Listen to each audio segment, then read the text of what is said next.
केंद्रीय पुरातत्व विभाग के अधीन धार की भोजशाला मंदिर है या मस्जिद, इसको लेकर इंदौर हाईकोर्ट में सुनवाई चल रही है। एक सप्ताह पहले ही सुनवाई पूरी हो चुकी थी। तब से ही अंतिम निर्णय आने की उम्मीद जताई जा रही थी, क्योंकि 16 अप्रैल से न्यायालय का ग्रीष्मकालीन अवकाश लगने वाला है। ऐसे में संभवतः धार भोजशाला को लेकर दोपहर तक निर्णय आने की उम्मीद है। इधर निर्णय आने की सूचना के बाद जिला प्रशासन हरकत में आया है। धार शहर पुलिस छावनी में तब्दील हो चुका है। धार में एसटीएफ सहित 1200 पुलिस बल तैनात किए गए हैं। शहर में चप्पे चप्पे पर पुलिस नजर आ रही है। ये मामला केवल कानूनी नहीं बल्कि सामाजिक और सांस्कृतिक दृष्टि से भी अत्यंत संवेदनशील है। कोर्ट का निर्णय ये तय करेगा कि सदियों पुराने इस ढांचे की असली पहचान क्या है और भविष्य में यहाँ पूजा या इबादत का स्वरूप क्या होगा। एएसआई संरक्षित इस स्मारक में प्रति शुक्रवार को मुस्लिम समाज के लोग जुम्मे की नमाज के लिए एकत्रित होते हैं। ऐसे में आज शुक्रवार होने से बड़ी संख्या में लोग नमाज के लिए पहुंचेंगे। इधर फैसले पर दोनों ही पक्षों की नजरें बनी हुई हैं। धार कलेक्टर राजीव रंजन मीणा ने जिले के नागरिकों से शांति बनाए रखने की अपील की है। कलेक्टर ने कहा कि भोजशाला मामला संवेदनशील है, इसीलिए सभी नागरिक जिम्मेदारी से व्यवहार करें और प्रशासन द्वारा जारी दिशा निर्देशों का पूरी तरह पालन करें। आप सभी को पता है कि जो आज एक महत्वपूर्ण जो न्यायालयीय निर्णय जो धार्मिक स्थल के संबंध में आने वाला है, उसके संदर्भ में जो प्रशासन के द्वारा तैयारियां पूर्ण कर ली गई हैं। जो बेसिकली जिले में शांति व्यवस्था बनाए रखने के लिए जो भी हमें आवश्यक व्यवस्थाएं थी, वो हमारी आवश्यकता के अनुसार हमने उसमें कार्रवाई की गई है। और आगे जिस तरीके का माननीय न्यायालय का निर्णय होगा, उसके संदर्भ में आगे उसमें कार्रवाई की जाएगी। ये सब बेसिकली जो व्यवस्थाओं के लिए जो इम्पोर्टेंट संख्या है, उसके हिसाब से यहाँ जो एग्जीक्यूटिव मजिस्ट्रेट और पुलिस बल की तैनाती की गई है। सभी महत्वपूर्ण पहलुओं पर हम जो नजर बनाए हुए हैं और मेरी सभी धार जिले के रहवासियों से ये अपील है, करबद्ध निवेदन है कि जिले में शांति व्यवस्था बनाए रखें और किसी प्रकार की भ्रामक जानकारी या पुष्ट खबरों पर ध्यान ना दें। खासकर सोशल मीडिया पर जो भी खबरें जो आ रही हैं, उनकी पुष्टि करें। और चूंकि माननीय न्यायालय का निर्णय है, उसका जो भी जिस प्रकार से वो आएगा, उसके हिसाब से उसमें आगे की कार्रवाई की जाएगी। आप सभी से पुनः अपील है, निवेदन है कि जिले में शांति व्यवस्था बनाए रखने के लिए हमारा सहयोग करें। जो भी माननीय न्यायालय का निर्णय जिस तरीके का हुआ, उस संदर्भ में उस निर्णय के अनुसार आगे व्यवस्थाएं उसमें की जाएंगी। कलेक्टर मीणा ने विशेष रूप से सोशल मीडिया के उपयोग को लेकर चेतावनी दी। उन्होंने कहा कि किसी भी प्रकार की भ्रामक, भड़काऊ या अफवाह फैलाने वाली पोस्ट साझा न करें। प्रशासन सोशल मीडिया की हर गतिविधि पर नजर रख रहा है और माहौल बिगाड़ने की कोशिश करने वालों के खिलाफ सख्त कार्रवाई की जाएगी। धार, झाबुआ, बड़वानी सहित इंदौर से पुलिस बल धार पहुंच चुका है। करीब 1200 का पुलिस बल धार में सुरक्षा की दृष्टि से तैनात किया गया है।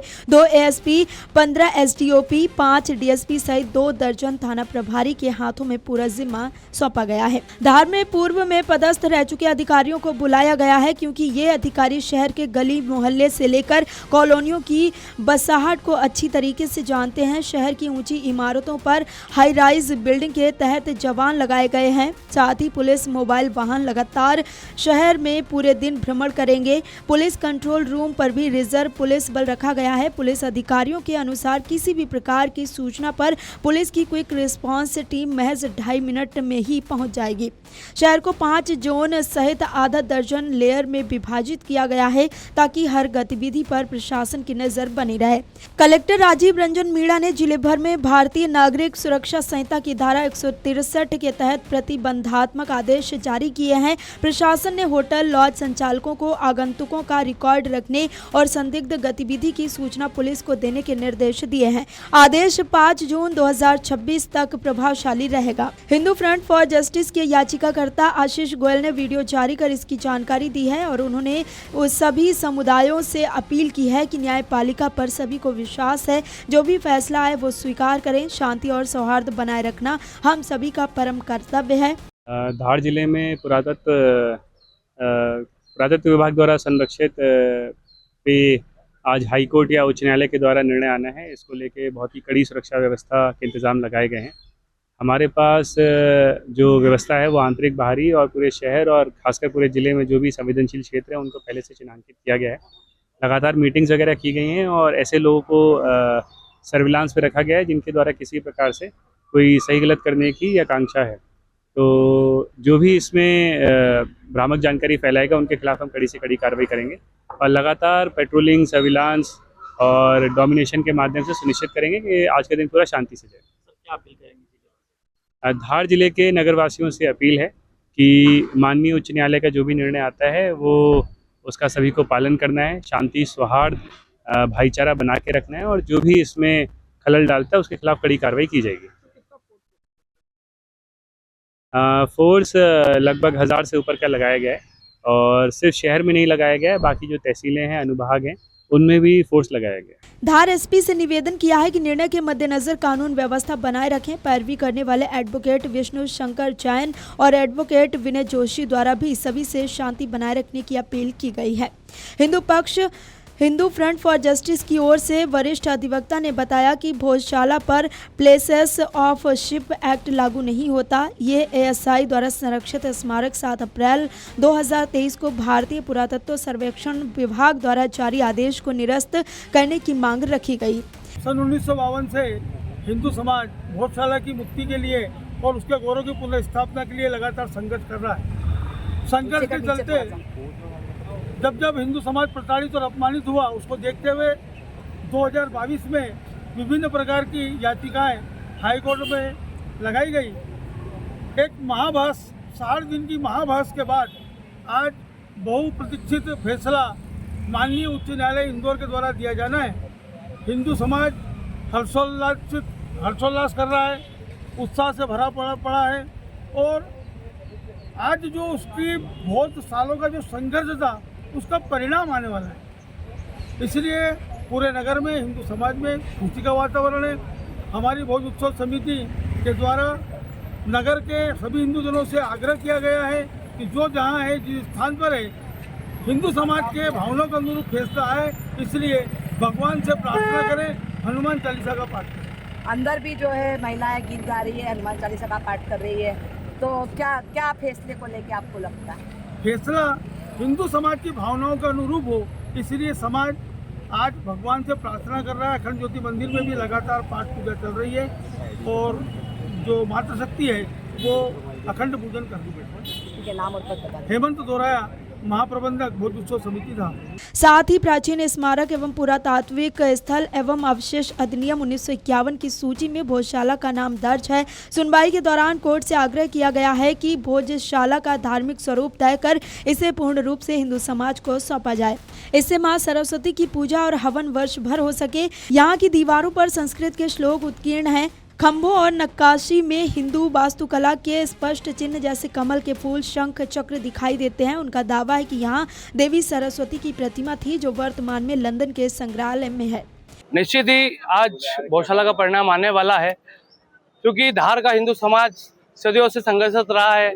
1952 से भोज उत्सव समिति की स्थापना, 1937 में हिंदू महासभा का संघर्ष और उसके बाद से निरंतर हिंदू समाज अपनी मां के मंदिर को पाने के लिए प्रतीक्षारत रहा। बाद में प्रक्रिया न्यायालय हुई और पिछले 4 सालों से न्यायालय में प्रकरण चल रहा था।